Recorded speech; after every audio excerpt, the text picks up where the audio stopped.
Hello everyone. तो आप जानते ही हो मिडिल ईस्ट में सिचुएशन ड्रास्टिकली चेंज हो रही है और शिया और ज्यूइश ब्लॉक आपस में फाइट कर रहे हैं, जिसको आप लेबनान में एनीवेज विटनेस कर पा रहे हो।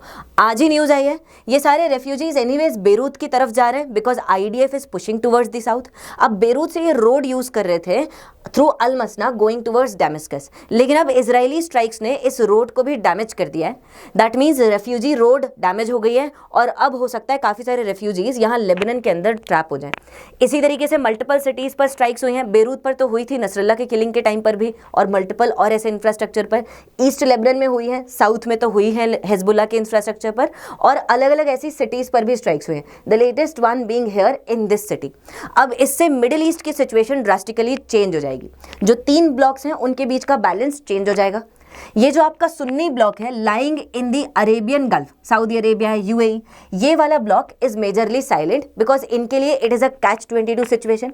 अगर पैलेस्टीनियंस के लिए कुछ बोलेंगे तो यूएस इनके ऊपर हावी पड़ जाएगा। यूएस के यहाँ पर बहुत सारा मिलिट्री इंफ्रास्ट्रक्चर है। अगर नहीं बोलेंगे तो इनके खुद के लोग इनको सवाल करने लगेंगे इन लॉन्ग रन कि देखो ईरान तो बड़ा लीडर बन रहा है मुस्लिम वर्ल्ड का, बिकॉज हर किसी को यहाँ पर एक वो रहता है, माइंडसेट है हर किसी का, that we have to be the leader of the Islamic world. Erdogan में भी आपने यही देखा होगा, इवन पाकिस्तानियों में कभी कभी आपने यही देखा होगा। तो ये एक माइंडसेट है यहाँ का। अब लोग फिर सवाल उठाने लग जाएंगे। जॉर्डन ने अभी जस्ट आज ही ऐसी एक सिचुएशन विटनेस की है, क्योंकि जॉर्डन के लोगों ने जॉर्डन की अथॉरिटीज़ के खिलाफ ही प्रोटेस्ट करना स्टार्ट कर दिया। मुद्दा क्या था, ईरान की मिसाइलें जब गई थी तो जॉर्डन के एयर स्पेस से पास होते हुए इसराइल को स्ट्राइक की थी। अब जब ऐसा हुआ तो जॉर्डनियन एयर स्पेस वायलेट हुआ बगल का। तो जॉर्डन ने बोला कि हम इनमें से कुछ मिसाइल को इंटरसेप्ट करेंगे क्योंकि हमारा एयर स्पेस वायलेट हुआ है। लेकिन अब उसके लिए जॉर्डेनियन लोग बोल रहे हैं कि एक तो तुम पैलेस्टीनियंस को सपोर्ट करते हो, सबसे ज़्यादा रेफ्यूजीज जॉर्डन में ही बेस्ड हैं, और उसके अलावा तुम अब ईरान की जो मिसाइल्स जा रही हैं जो तुम्हारे एयर स्पेस को बस यूज़ कर रही हैं, तुम्हें हर्ट नहीं किया, इसराइल को जाके इम्पैक्ट किया, तो आप क्यों रिस्पॉन्ड कर रहे हो इस पर। So all of these situations are going on here. अब इससे चेंज ये एक्सपेक्टेड है कि ये जो सुन्नी ब्लॉक है ये पावरफुल हो जाएगा because this is smarter, this is dilly dallying with both USA as well as China. Domestic pressure को तो ये हैंडल करके रखे। यहाँ आप सऊदी अरेबिया, यूएई आप चले जाओ, एक भी दिन आप प्रोटेस्ट कर लो, जरा सा भी फलस्तीन का झंडा लहरा दो या कुछ कर दो, ये आपको उसी टाइम डिपोर्ट कर देंगे। लॉ एंड ऑर्डर इनके पास बहुत अच्छे से मेंटेन्ड है। So that is why these are clever people and these are expected to rise. और हो सकता है कि ये ब्लॉक आपको साउथ में शिफ्ट होता हुआ दिखाई दे, बिकॉज सीरिया में सुन्नी पॉपुलेशन भी है, मेजॉरिटी तो सुन्नी है। अब जब ये क्रेसेंट, शिया क्रेसेंट थोड़ा सा वीक होने लगेगा, वॉर का इंपैक्ट तो सब पे पड़ना है, ज्यूज पे, इसराइल पे भी पड़ना है, ईरान पे भी पड़ना है। सो दैट्स वाई ये ब्लॉक आपको नॉर्थ में शिफ्ट होता हुआ दिखाई देगा, and because of which there are certain steps which are to be expected from Bharat. Bharat को क्या करना चाहिए इन सारी सिचुएशन में और इन सारे टर्मोइल से सीखकर। सबसे पहले G20 की प्रेसिडेंसी के टाइम पर जो आप एक कॉरिडोर लेकर आए थे, India Europe middle east economic corridor, इसको दोबारा यहाँ पर लाने की कोशिश करो। इस पर कुछ न्यूज़ भी आई थी थोड़े टाइम पहले, स्टेप्स दोबारा आने लगी है इस पर। हाँ, अभी जो इजराइल वाला पोर्शन है ये थोड़ा सा अनसर्टेन है because of the war of course, लेकिन अदरवाइज ये पूरा स्ट्रेच भारत को अब डेवलप करने की कोशिश करनी चाहिए बिकॉज आपका अरेबियन पेनिनसुला इज मोर और less peaceful right now except for Houthis in Yemen. Houthis इस सिचुएशन में लॉन्ग रन में यहाँ अरेबियन पेनिनसुला पर भी इस वॉर के एक्सपोर्ट को कोशिश करेंगे, लेकिन प्राइमरली जब तक इनका इजराइल पर फोकस है तब तक ऐसा कुछ तो नहीं होने वाला। और अभी ईरान के पास थोड़ी सी प्रॉक्सीज की कमी पड़ने लगी है, सो भारत इसका फायदा उठाकर इस इंफ्रास्ट्रक्चर को डेवलप कर सकता है फर्स्टली। फिर बाद में जब इसराइल में यहाँ नॉर्दर्न एरियाज में भी यहाँ पर शांति हो जाएगी तो ये वाला भी पूरा डेवलप कर लेंगे। इसी के साथ साथ I2U2 आया था, याद है आपको, इंडिया, इसराइल, यूएई, यूएसए। इसमें से 3 कंट्रीज यूएई, यूएसए, इंडिया, ये तो मोर और लेस वॉर से दूरी है। हाँ, यूएसए का शेल्टर सपोर्ट है इसराइल को, बट यूएसए का तो एनीवेज यूएसए की मिलिट्री कैपेसिटी भी उस हिसाब से काफ़ी वाइड है।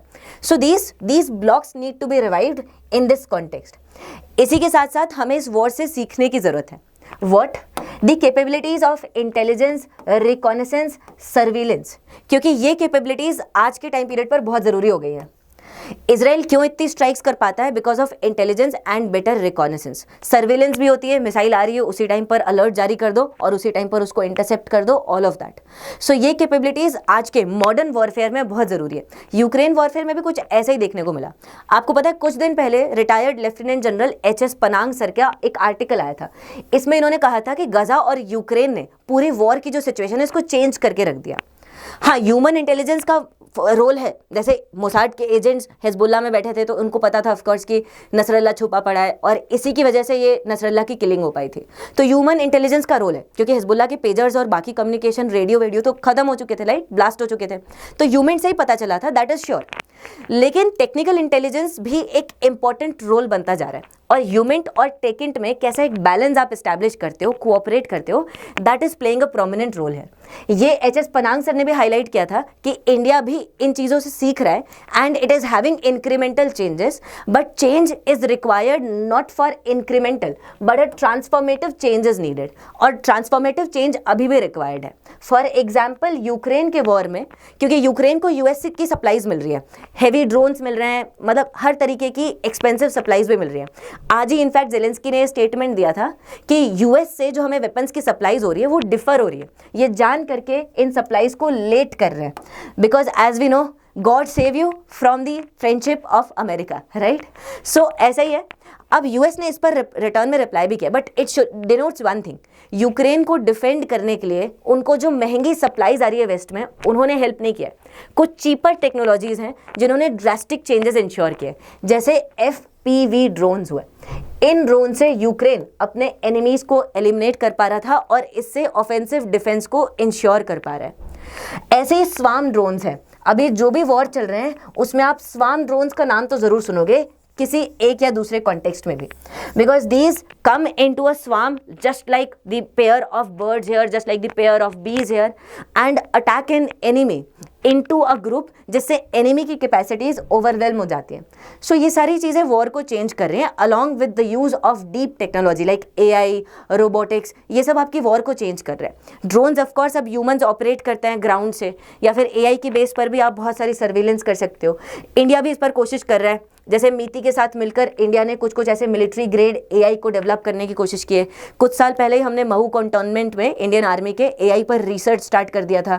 चाइना भी इस पर काम कर रहा है। So all the countries are moving towards that, लेकिन भारत को थोड़ी सी स्पीड अपनी बढ़ानी पड़ेगी। अब हम ट्रांसफॉर्मेटिव चेंजेस की भी बात करेंगे, कैसे भारत का डिफेंस पैराडाइम ट्रांसफॉर्मेटिव तरीके से चेंज हुआ है और इस ग्लोबल जियोपॉलिटिकल सिनेरियो का काफ़ी केपेबल तरीके से we can face this केपेबली।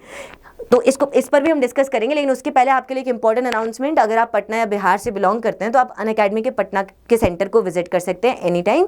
New batch भी स्टार्ट हो रहा है और आपको काउंसलिंग भी मिल जाएगी for UPSC as well as BPSC। Along with that, अगर आप सीरियसली तैयारी करना चाहते हो UPSC की, तो आप करोल बाग में इंग्लिश मीडियम के फाउंडेशन बैच को ज्वाइन कर सकते हो। ऐसे ही मुखर्जी नगर में हिंदी मीडियम के फाउंडेशन बैच को ज्वाइन कर सकते हो, और प्रयागराज में हिंदी प्लस इंग्लिश मीडियम के फाउंडेशन बैच को ज्वाइन कर सकते हो। For the features of all of these आप देख ही सकते हो, करंट अफेयर्स, ऐसे CSAT, mentorship, guidance, test series, everything is available here. तो जस्ट आपको वीडियो के डिस्क्रिप्शन में जो लिंक है उस पर क्लिक करना है। लाइकवाइज अनअकैडमी ऐप है, इसके लिए भी वीडियो के डिस्क्रिप्शन में लिंक प्रोवाइडेड है, आप क्लिक कर सकते हो, right. So that is there. अब भारत की कैपेबिलिटीज़ की बात करो तो हमारा जो डिफेंस बजट है वो पिछले 4 साल में राइट सिंस गलवान कंटिन्यूसली बढ़ा है। एक टाइम पीरियड पर ये डिफेंस बजट 4 लाख करोड़ के आसपास हुआ करता था, आज के समय में ये 6 लाख करोड़ के आसपास है। ऐसे ही कैपिटल प्रोक्योरमेंट बढ़ता जा रहा है। अभी जितना भी हमारा डिफेंस कैपिटल प्रोक्योरमेंट है उसमें से 75% इंडिजिनस तरीके से होना है।